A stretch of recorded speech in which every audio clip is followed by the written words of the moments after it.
Jina langu Mwajuma Ibrahim Lingwanda, katibu mtendaji wa Baraza la Taifa la Elimu ya Ufundi na Mafunzo ya Ufundi Stadi, yani NACTVET.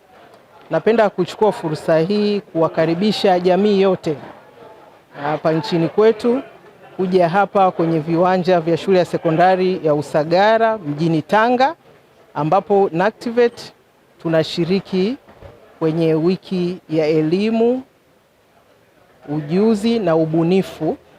Na ushiriki wetu ni kwamba NACTVET tumeandaa mashindano ya ujuzi mwaka 2026, na mashindano haya yalianza katika ngazi ya kanda, ambapo tulikuwa na washiriki katika maeneo ya ujuzi 9, na baada ya hapo sasa tumefikia kwenye mashindano ya kitaifa ambayo yanafanyika kwenye viwanja hivi.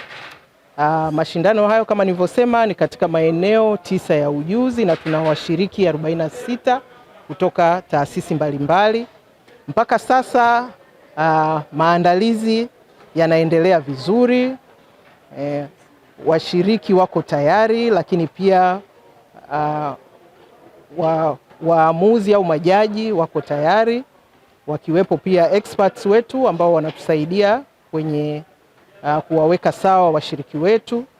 Kwa hiyo nichukue fursa hii kuwakaribisha sana, mje mjionee wenyewe namna mashindano yanavyoendelea. Baada ya mashindano haya, wale watakaofanikiwa kufaulu na kuwa washindi wa kwanza katika kila eneo la ujuzi watapata nafasi ya kushiriki kwenye mashindano ya kimataifa ambayo yanakuja baadaye mwaka huu. Kwa hiyo karibuni sana nyote, msipitwe na fursa hii ya kujionea vijana wetu wakifanya kazi kwa vitendo katika mashindano haya. Hakika tunatoa shukrani zetu za dhati kabisa kwa wafadhili ambao wametushika mkono kwenye maandalizi ya mashindano haya, na tunaamini tutayamaliza vizuri kupitia sapoti ambayo tumewataka na tumepata kutoka kwao. Tutoe wito pia kwa makampuni mbalimbali wafadhili shughuli kama hizi za mashindano ili ziweze kufanikiwa zaidi.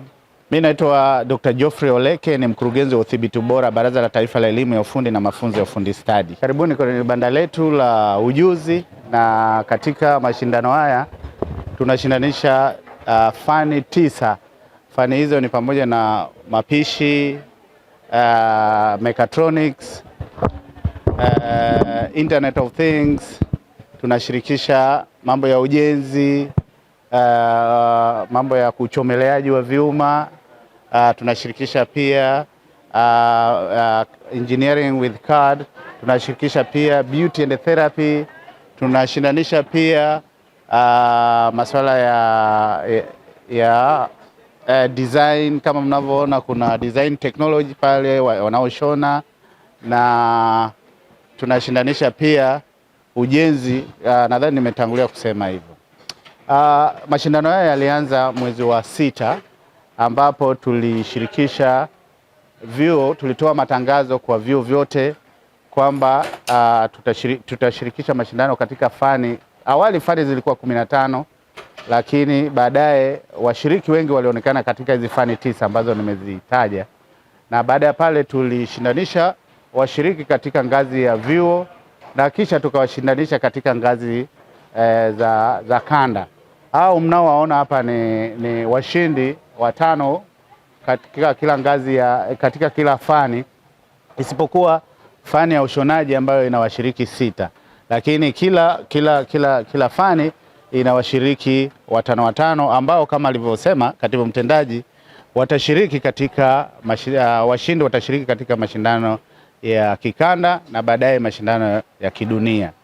Tunawakaribisha wote wananchi pamoja, hasa wenyeji, waje wajionee mashindano yanavyofanyika hapa, hasa tunapoonyesha namna ambavyo ujuzi unakuzwa katika nchi yetu.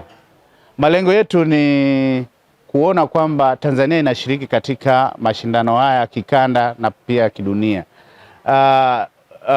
World Skills au hii taasisi ya World Skills ni mtandao mkubwa wa nchi zote duniani yenye malengo ya kukuza ujuzi duniani, na kama mnavyofahamu bila ujuzi kwa hakika hamna nchi inaweza kaendelea. Kwa hivyo na sisi kama nchi tunashiriki kwenye mashindano haya katika kuhakikisha kwamba tunakuza ujuzi wa vijana wetu katika